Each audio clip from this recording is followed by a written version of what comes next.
여러분, 예수님의 이 마지막 일주일이 좀 어떻게 지나갔는지 좀 대강 아십니까? 현대 시간으로 따져서 보면 이제 지난 주일 날 예수님께서는 그 예루살렘 성으로 입성을 하셨어요. 그래서 저희가 지난주에 예루살렘에 그 입성하는 모습에 대해서 좀 잠깐 나눴었죠. 그렇게 예수님께서 들어오실 때 많은 사람들이 종려나무까지를 흔들면서 호산나 호산나 다윗의 자손이여 라면서 외쳤습니다. 그렇게 예수님께서는 예루살렘에 들어오신 후에 성전에 들어가서 그곳을 이렇게 쭉 둘러보시고 다시 예루살렘을 벗어나서 다시 그날 들어왔다가 다시 나가서 베단이라고 하는 곳으로 가셨습니다. 그리고 월요일 날, 그 다음 날 다시 예루살렘으로 또 들어가셨어요. 그때에는 성전에서 이제 장사하는 사람들, 그 사람들을 다 내쫓으시면서 막 혼내시고, 내 집은 기도하는 집이라면서 이렇게 혼내시고 그들을 내쫓았습니다. 그리고 많은 병자들을 고쳐주셨고 또 많은 사람들에게 하나님의 말씀을 가르치셨어요. 그게 월요일 날 있었던 사건이고, 화요일 날에는 예수님께서 이 성전에서 이 유대의 종교 지도자들하고 이제 많은 논쟁을 벌였습니다. 많은 대화를 하면서 많은 논쟁을 벌였고, 수요일 날에는 특별한 기록이 없어요. 어떤 성경을 찾아봐도 수요일 날 뭘 했다는 기록을 찾아볼 수가 없습니다. 그래서 학자들은 이날 예수님께서 조용한 시간에 보내셨다라고 추측을 하고 있습니다. 그리고 목요일 날 예수님은 제자들과 이제 마지막 만찬을 하셨어요. 그리고 마지막 만찬을 하신 후에 겟세마네 동산에 올라가서 기도를 하셨습니다. 그때 어떻게 기도를 하셨냐면 이 땀방울이 핏방울이 될 정도로 간절하게 예수님께서는 기도하셨어요. 그리고 나서 예수님께서는 이 가룟 유다가 보낸 이 병사들에 의해 가지고 잡혀가게 되셨습니다. 그게 언제냐면 목요일 밤이에요. 목요일 날 밤에 잡혀가셨던 거예요. 그런데 그 다음 날인 금요일 날 새벽에 예수님께서는 산헤드린 공회 앞에서 이 대제사장과 장로들한테 신문을 받았고요. 그 다음에 예수님을 그들이 신성 모독죄로 고발을 해서 이 빌라도에게 데려가게 됩니다. 그런데 로마 총독인 이 빌라도는요, 이 예수님을 고발받아서 조사를 해봤는데 이 잘못된 혐의를 찾을 수가 없는 거예요. 이 사람에게 도대체 무슨 죄가 있냐 찾을 수 없었는데, 수많은 군중들이 예수는 죄인이다, 신성 모독을 했다, 죽여야 한다라고 너무나도 많은 사람들이 대다수 외치니까 이 빌라도가 어쩔 수 없이 예수를 십자가형에 처하게 선고를 내립니다. 그래서 우리 예수님은 온갖 채찍이 맞으시고요, 또 가시면류관을 쓰시고 이 십자가를 들고, 그 무거운 십자가를 들고 골고다 언덕을 오른 후에 결국에는 십자가에 못 박히시게 되세요. 그게 몇 시쯤이냐면 오전 9시예요. 그리고 한 6시간 정도 지나서 오후 3시쯤에 예수님께서는 이제 십자가에서 다 이루었도다라고 말씀하시면서 운명하시게 됩니다. 지금까지 말씀드린 사건이 예수님의 그 마지막 일주일의 모습입니다. 그런데 예수님께서 이 예루살렘에 입성했던 일요일부터 예수님께서 십자가에 못 박혀서 죽으셨던 금요일까지의 이야기를 보면 예수님의 이 죽음이 너무나도 눈 깜짝할 사이에 이루어진 게 아닌가, 이런 생각을 할 수밖에 없다라는 거예요. 예루살렘에 입성한 지 불과 5일 만에 예수님께서는 죽임을 당하셨습니다. 근데 이 죽임이요, 누군가에 의해 가지고 암살을 당한 게 아니에요. 이 죽임을 위해서 누군가가 미리 준비했던 것도 아닙니다. 군사들한테 이제 체포를 대고 또 산헤드린 공회에서 신문을 받고 빌라도에게 보내져 가지고 빌라도에게 신문을 받고, 이 누가복음의 말씀에 보면 이 헤롯에게도 보내졌다라고 기록이 되어 있거든요.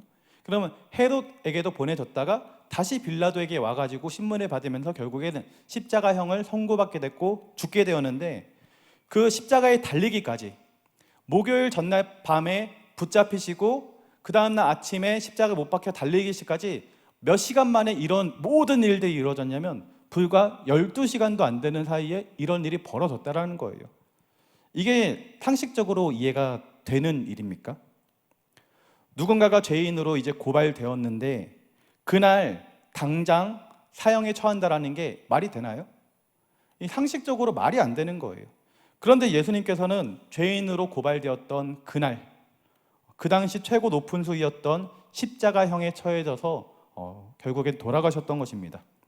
이 장면을 생각하면 정말 말도 안 되는 일이 벌어졌구나라는 것을 깨달을 수 있는데요.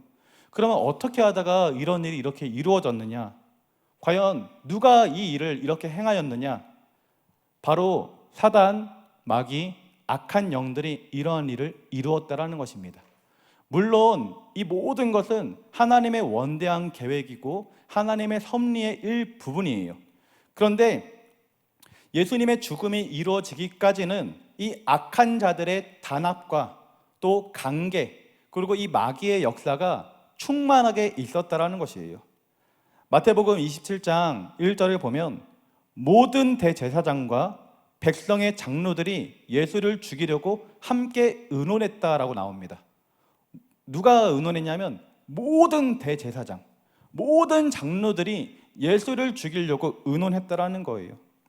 빌라도가 군중들한테 이 바라바하고 예수 중에 누구를 못 박기로 원하느냐라고 물었을 때 수많은 사람들이 바라바를 놓아주고 예수를 못 박으라고 소리쳤습니다. 근데 이 일이 어떻게 이루어졌냐는 거예요.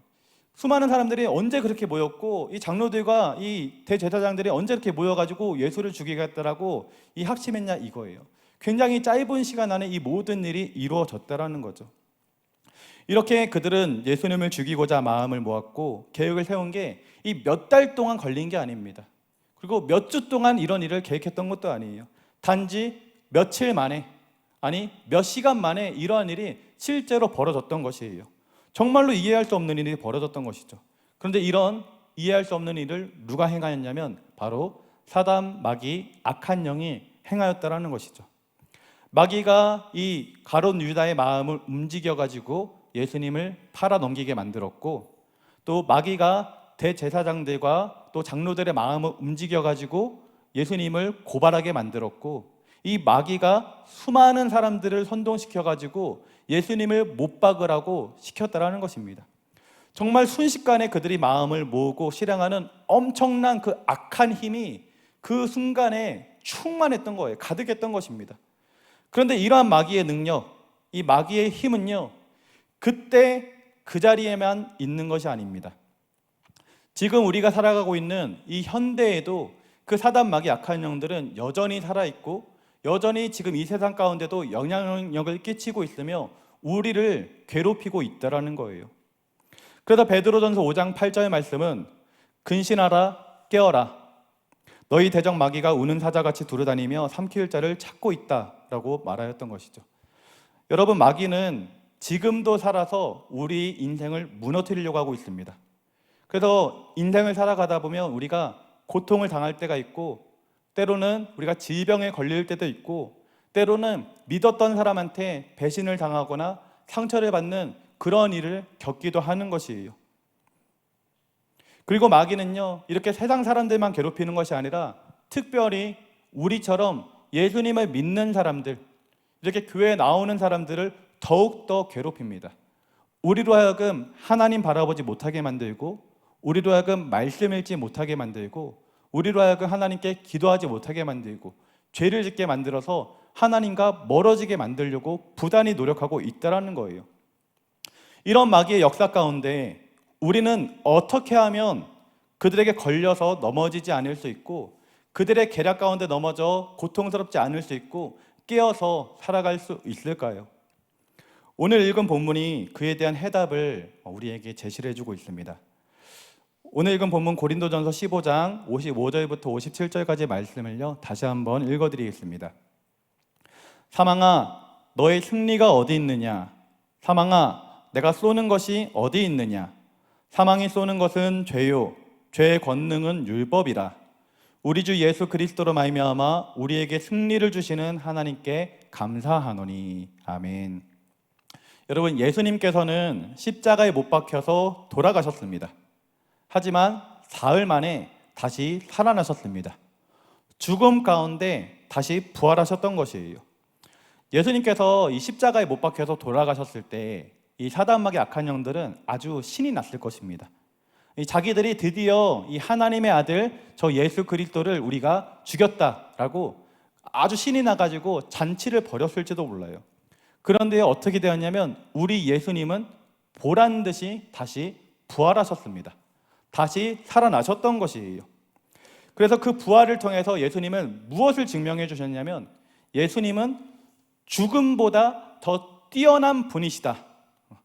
죽음보다도 더 위대한 분이 바로 예수님이다라는 것을 증명해 주셨던 거예요. 사단마귀 악한 영들이 가지고 있는 이 무기가 무엇이냐면 우리에게 육신의 질병을 주는 것이고 우리에게 상처를 주는 것이고 우리에게 괴로움을 주는 것이거든요. 그리고 그들의 최종 무기는 무엇이냐면 가장 센 무기, 우리 젊은 친구들 그 게임할 때 궁 쓰잖아요.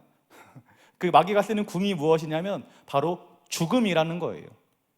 그런데 예수님께서는 그들이 가지고 있는 최종 무기, 그 죽음을 깨트리고 승리하셨다라는 거죠.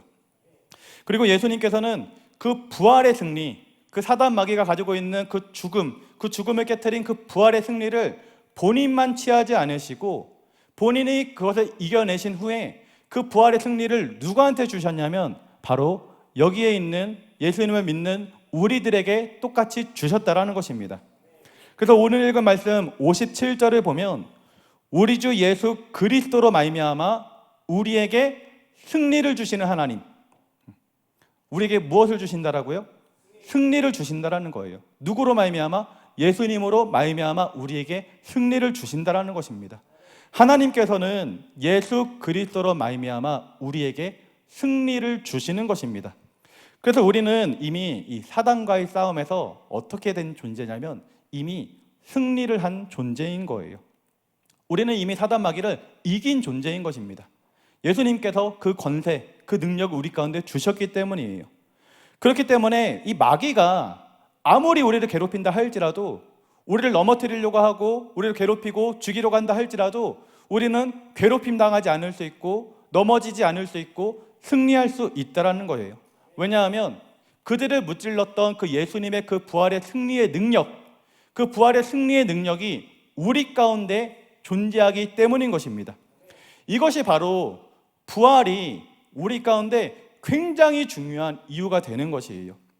예수님께서 마귀의 권세를 깨트리고 부활하셨고 그 부활의 능력을 우리 가운데 주셨기 때문에 우리는 마귀와의 싸움에서 이미 이긴 자가 되었다는 사실, 이것이 중요한 것입니다. 이것이 바로 우리에게 있는 부활의 능력, 부활의 소망이 되는 것이에요. 그래서 우리 삶을 이 승리로 이끄시는 우리 하나님께 감사하시기 바랍니다.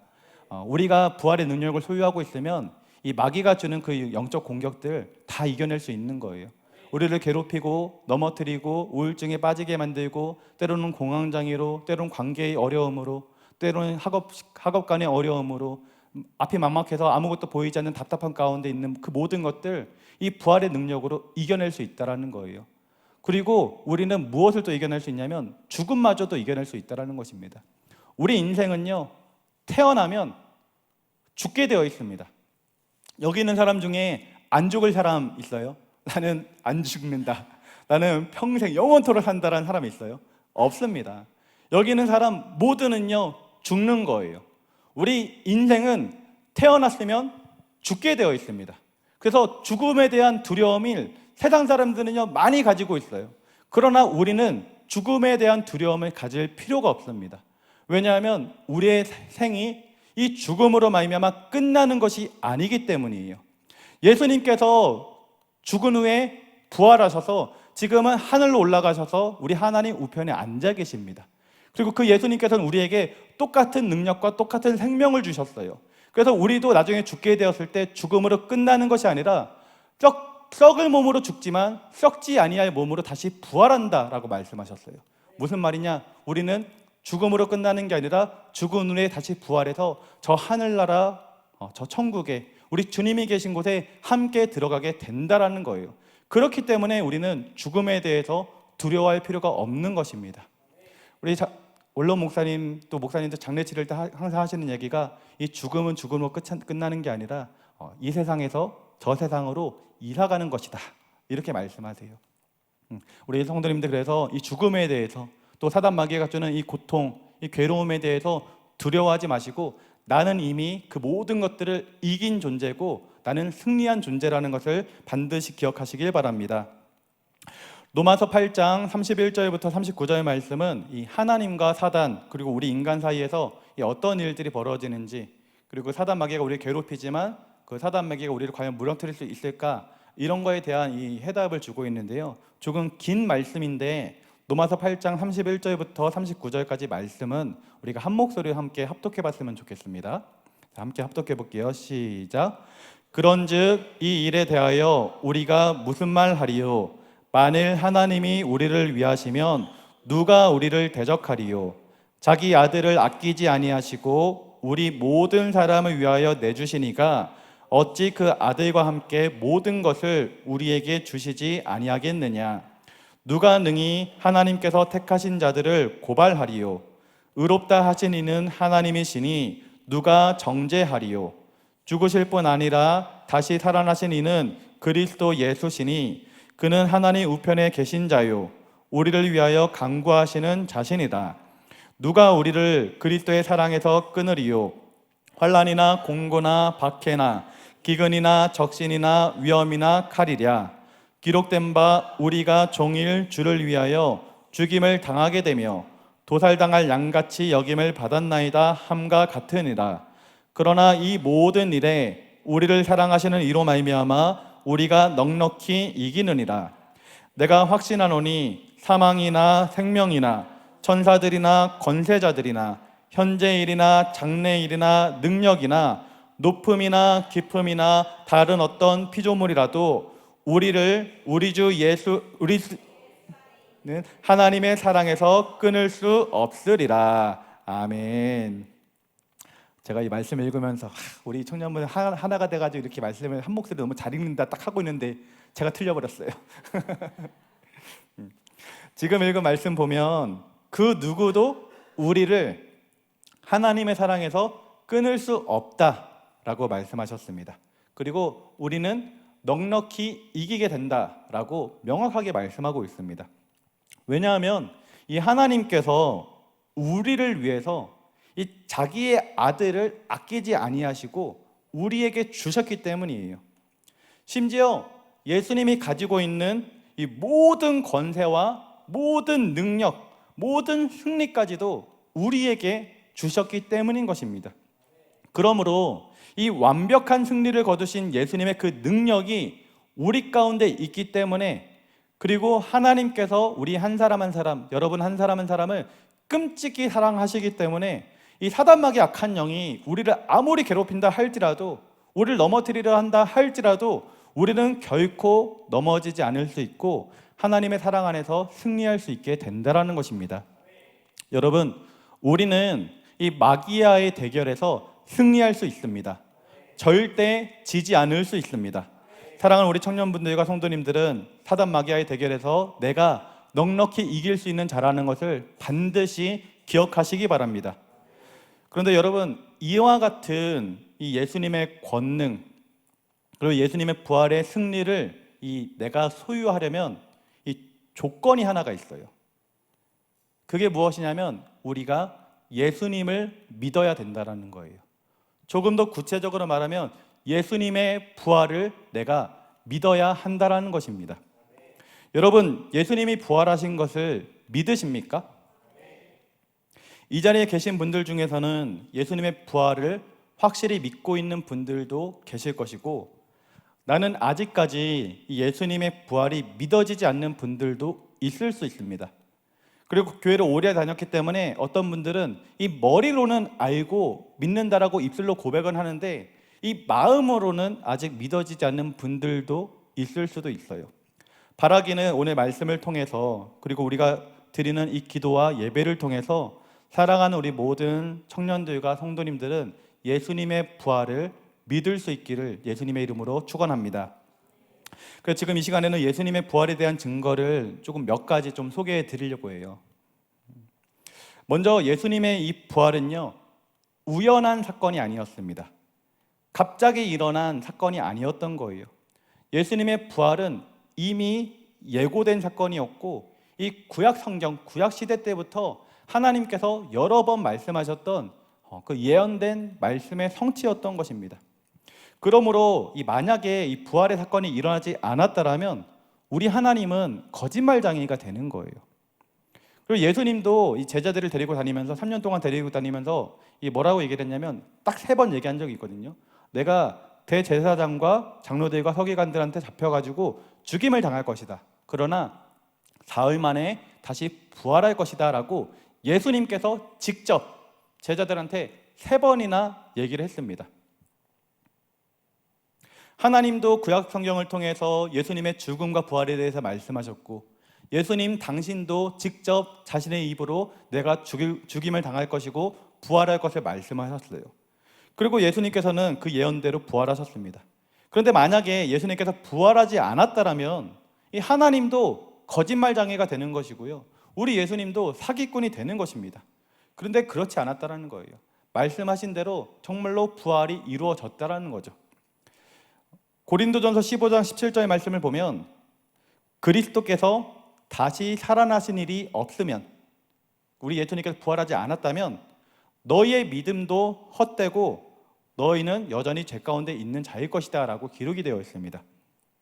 지금 바울이 말한 것처럼 만약에 이 예수님의 부활이 없다면요, 예수님의 부활이 거짓이라면 이 사도 바울도 그렇고 그리고 초대교회의 이 모든 성도들도 그렇고 그들이 믿는 이 믿음이 다 헛될 수밖에 없다라는 거예요.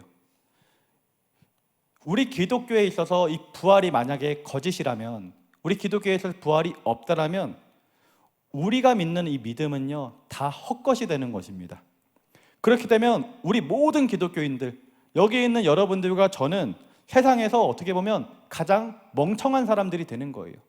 이 사람들이 만들어낸 이야기에 속아가지고 어떻게 이단과 같이 그냥 속아가지고 헌신하고 있는 바보들이 되는 거예요. 그런데 여러분, 초대교회 성도들은요 예수님의 부활을 믿었습니다. 그리고 그때부터 시작된 이 초대교회는 점점 확장되어서 유럽으로 퍼져나가게 되었고, 유럽을 뛰어나서 나중에는 미국으로, 그리고 우리나라에게까지도 이 복음이 들어오게 되었어요. 그래서 지금은 전 세계의 수많은 사람들이 이 예수님의 부활하심을 믿고 있습니다. 그런데 만약 이 부활이 가짜라면, 이 믿음이 가짜라면 우리는 거짓으로 세워진 이 기독교 안에서 속임을 당하고 있는 멍청한 사람들밖에 되지 않을 터인데, 이 전 세계적으로 퍼져 있는 이 교회가, 그리고 전 세계 성도들이 과연 그렇게 멍청한 사람들일까? 그렇지 않다라는 거예요.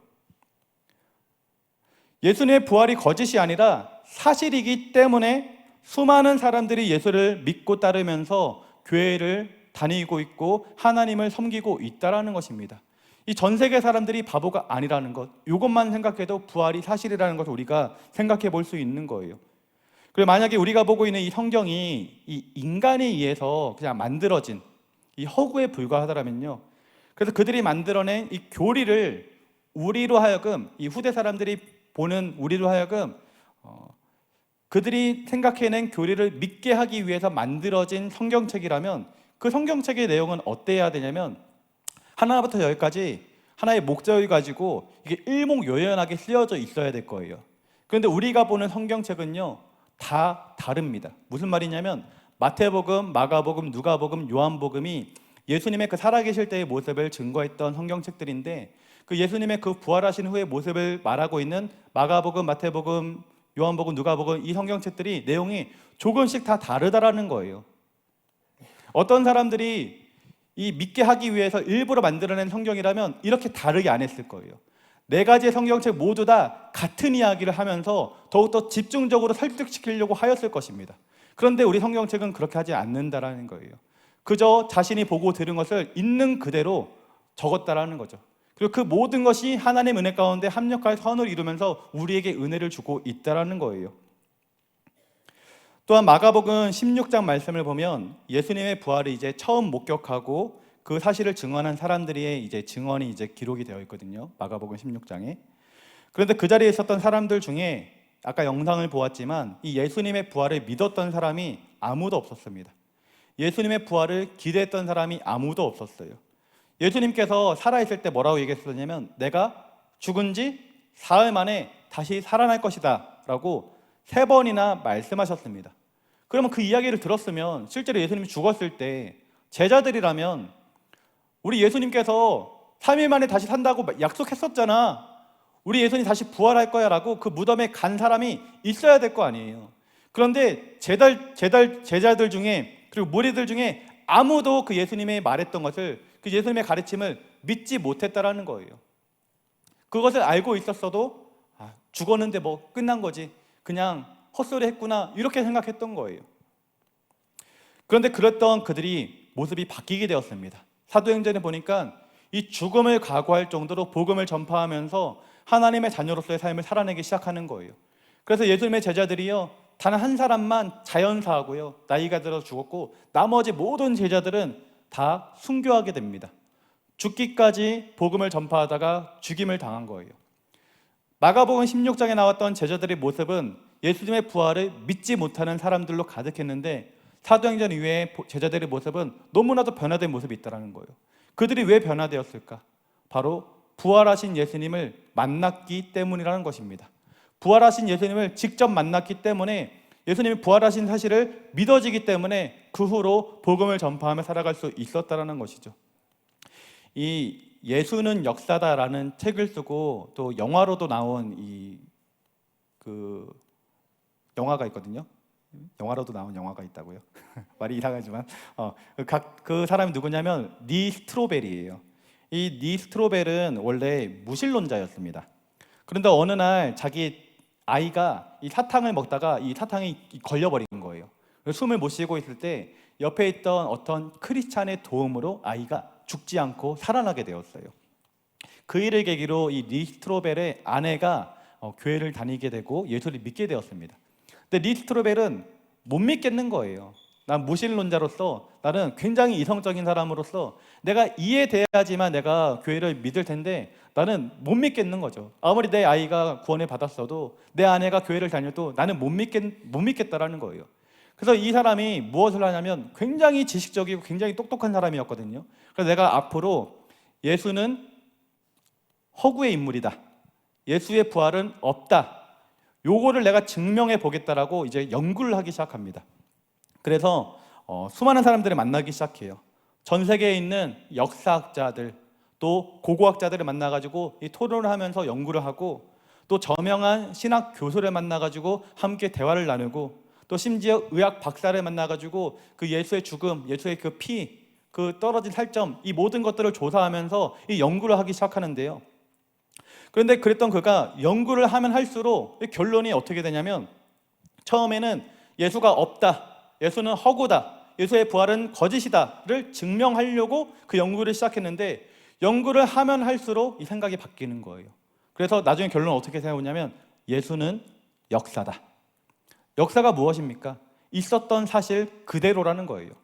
예수라는 분은 살아있었던 사람이다, 예수의 부활은 역사다, 사실이다라고 이 사람이 증거를 하는 거죠. 그래서 그 후에 예수는 역사다라는 책을, 그가 조사했던 것을 정리해가지고 책을 내고, 또 예수의 부활의 증거 5가지 해가지고 또 책을 내고 지금 영화까지 나왔어요. 근데 그 사람이 쓴 이 부활의 증거라는 책을 보면 5가지 증거를 내세우는데요.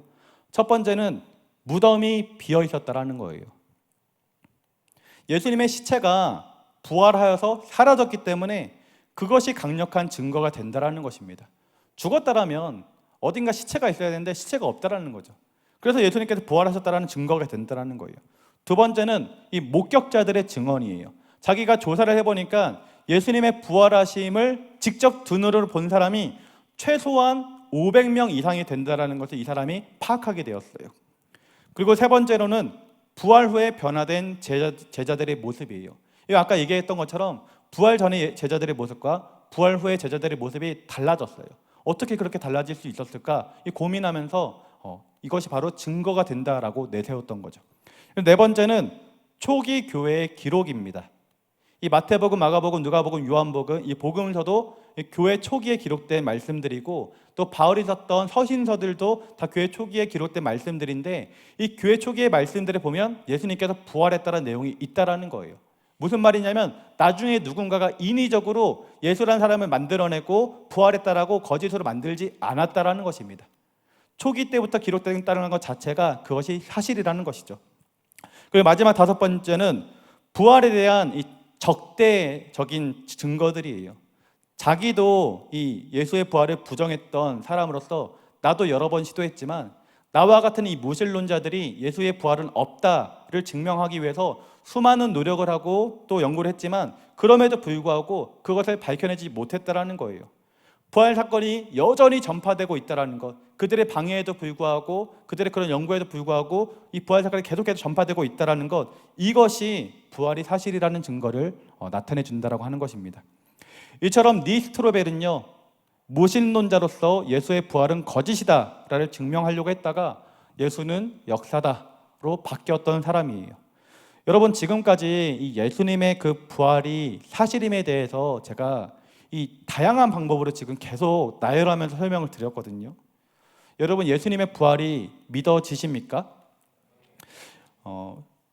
믿는 분도 계실 거고요. 아직도 믿어지지 않는 분이 계실 수 있어요. 저도요, 그런 사람이었습니다. 저도 도마처럼 의심이 굉장히 많은 사람이었어요. 그래서 저는 남이 하는 말을요, 사실 뭐 잘 듣는 척을 하지만 잘 듣지 않아요. 제가 두 눈으로 본 것, 제가 경험한 것, 요것을 잘 믿는 사람이에요. 그래서 이제 하나님께서는 저에게 은혜를 주셔서 저를 만나 주셨어요. 성령 체험을 하게 해주셨던 것입니다. 제가 성령 체험을 하고 하나님을 만나고 나니까 어떤 변화가 있게 되었냐면, 하나님은 살아계신 하나님이시구나, 이게 명확하게 믿어지게 되었고, 그렇다면 하나님이 우리에게 주신 이 성경책은 진실이구나 라는 사실이 믿어지게 되고요. 그리고 예수님이라는 존재, 예수님이 죽었고 예수님이 부활했다는 이 사실, 이 모든 것이 믿어지기 시작했다라는 거예요. 따라서 그리고 사도 바울도 어땠냐면, 예수님을 다른 자들을 잡아다 죽이는 일을 했던 사람이 사도 바울이거든요. 이 바울이 변화되게 돼요. 어떻게 변화됐냐면 하나님을 만나고 나서 완전히 바뀌게 됩니다. 그래서 원래는 예수를 믿는 사람들을 잡아다가 죽이는 일을 했는데 하나님을 만나고 나니까 이제는 하나님을 증거하는 사람, 예수님을 증거하는 사람, 사도 바울로 변화되게 되어가지고 그렇게 멋지게 사역을 감당했었던 거예요. 이 자리에 계신 우리 청년의 성도님들 중에 이 예수님의 부활을 믿고 싶은데 혹시라도 믿어지지 않는 분이 계시다라면, 그러면 기도하시기 바랍니다. 그래서 성령 체험하시기 바랍니다. 성령 체험함으로 하나님을 만나기 위해서 기도하시기 바랍니다. 그래서 기도해서 여러분이 성령을 체험하고 살아계신 하나님을 만나면요, 이 모든 것, 제가 오늘 장황하게 설명드렸던 이 모든 것, 제가 믿지 말라고 해도 여러분들이 믿어지실 거예요. 그런 은혜가 우리 사랑하는 청년들과 우리 성도님들 가운데 가득할 수 있기를 예수님의 이름으로 기도드립니다. 말씀을 마무리하도록 할게요. 오늘 읽었던 본문 이 58절 말씀을 보면, 너희는 경고하며 흔들리지 말라라고 하였습니다. 그런데 여러분, 우리가 인생을 살다 보면 참 우리를 흔드는 일들이 많이 일어납니다. 우리가 굉장히 믿음이 좋은 것 같아도 우리를 흔드는 일들이 많다라는 거예요. 저도 목사니까 성도님들이 보시기에 믿음이 굉장히 좋을 것 같지만 저도 이 지진이 나면 흔들리는 것처럼 흔들릴 때가 굉장히 많습니다. 왜냐하면 우리가 살아가고 있는 이 세상이 너무나도 악하고 너무나도 더럽고 또 예상하지 못한 일들이 너무나도 많이 일어나고 이 앞날을 생각하면 막막한 일이 가득하기 때문이에요. 그리고 서두에 말씀드렸던 것처럼 이 사단마귀, 악한 영들, 이 나쁜 것들이 우리를 넘어뜨리려고 부단히 노력하고 있기 때문입니다. 그런데 여러분, 오늘 말씀은 뭐라고 말씀하시냐면 흔들리지 말라고 말씀하십니다. 예수 그리스도가 살아나셨으니 흔들리지 말라라고 얘기하는 것이죠. 이유가 뭔지 아세요? 부활하신 예수님은 하나님으로부터 권세를 받으셨습니다. 하늘과 땅에 있는 모든 권세를 다 위임받으셨어요. 부활하신 예수 그리스도는 모든 이름 위에 뛰어난 이름이 되셔서 하늘에 있는 자들과 땅에 있는 자들과 땅 아래에 있는 모든 자들이 그분 앞에 무릎을 꿇고 그분께 경배하면서 주님이라고 고백하게 만드셨습니다. 하나님이 온 우주를 통치할 이 왕권, 이 능력, 이 권세를 예수님에게 주셨다라는 거예요. 그러므로 쉽게 말해서 예수님이 가장 높으신 분이십니다. 어린아이들의 말로 생각하면 예수님이 가장 높으신 분이고 예수님이 힘이 가장 센 분이고 제일 강하신 분인 거예요. 그런데 그분이 누구냐면 바로 부활하신 우리 주님이라는 거예요. 그런데요, 그 주님이 우리에게 어떤 약속을 주시냐면 부활하신 후에 하늘로 올라가시면서 주신 약속의 말씀이 있는데, 볼지어다 내가 세상 끝날까지 너희와 항상 함께 있을 것이다. 볼지어다 내가 세상 끝날까지, 그 다음에 뭐요? 한 일주일만? 30일만? 아니에요. 항상 always, 항상 우리와 함께 계시겠다라는 거예요. 이처럼 예수님께서는 우리와 함께 동행해 주시겠다라고 약속하셨습니다. 그렇기 때문에 여러분은 혼자가 아닙니다. 여러분의 인생은 혼자가 아닌 것이에요. 우리를 사랑하시는 그 예수님, 온 세상의 권세와 영광과 존귀를 가지고 있는 그 예수님이 우리와 함께하고 있는 것입니다. 그러므로 우리 사랑하는 청년 여러분, 성도님들, 어떤 상황 가운데 있다 할지라도 흔들리지 마시기 바랍니다. 주님께서 여러분을 붙들어 주실 것이고 여러분과 함께 주실 것입니다. 여러분, 우리 예수님 부활하셨습니다. 그리고 그 부활의 승리를, 그 부활의 능력을 우리에게 주셨습니다. 그렇기 때문에 우리는 사단 마귀 악한 영들이 어떤 공격을 한다 할지라도 우리는 절대 쓰러지지 않고 이길 수 있는 것입니다.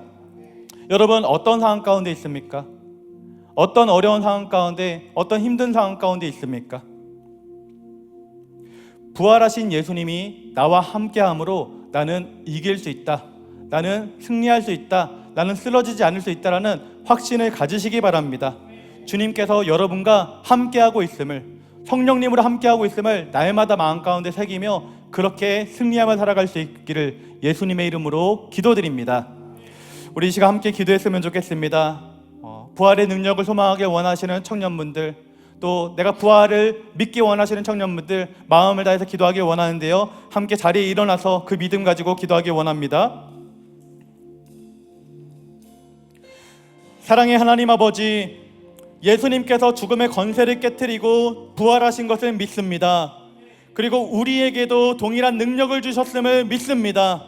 그 부활의 능력을 소유한 자로서 이 세상을 살아갈 때 흔들리지 않게 하시고 나와 항상 함께 하시는 주님과 동행하게 하여 주시옵소서. 나에게 성령의 충만함을 더하여 주셔서 예수님의 부활 사건이 더욱더 명확하게 믿어지도록 인도하여 주시고 부활의 능력을 소유한 자로 살아갈 수 있도록 인도하여 달라고 주님 이름 세 번 부르고 함께 기도하겠습니다. 주여!